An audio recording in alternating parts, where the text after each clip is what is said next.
বিশ্বনবী বলেন লাইসা শাইউন আকরামা, দোয়ার চাইতে সম্মানিত জিনিস আর কিছু হতে পারে না। ইন্নাল্লাহ মিনাদ দুআ, আল্লাহু আকবার। আদ-দুআ হুয়া আল-ইবাদা, দোয়া হলো একটা ইবাদত। দোয়াটা কি একটা আল্লাহর কাছে একটা সম্মানিত বস্তু, সেই দোয়াকে কামনা করে। নামাজের ঘরে বসে বসে আপনি দোয়া করতেই থাকবেন। মসজিদ ঘরে, আল্লাহর ঘরে বসে থাকতে সওয়াব আছে না? যতক্ষণ পর্যন্ত আপনি মসজিদে এসে আপনার যায় নামাজের ঘরে বসে থাকবেন, ততক্ষণ পর্যন্ত আপনার ফেরেশতারা আপনার জন্য দোয়া করবে। দোয়াটা কি করে জানেন?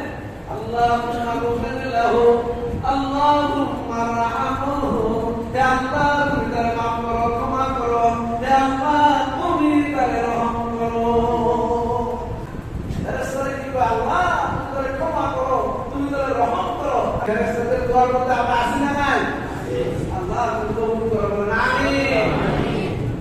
সবাই এই দোয়ার অভ্যাসটা সারা বছর রমজানে করছি, সারা 11টা মাস করতে রাজি আছি তো ইনশাআল্লাহ। চিন্তা করো 4 নাম্বার, রমজানে কি কোরআন তেলাওয়াত করেন নাই? রমজানে কোরআন তেলাওয়াত করছেন অনেকে।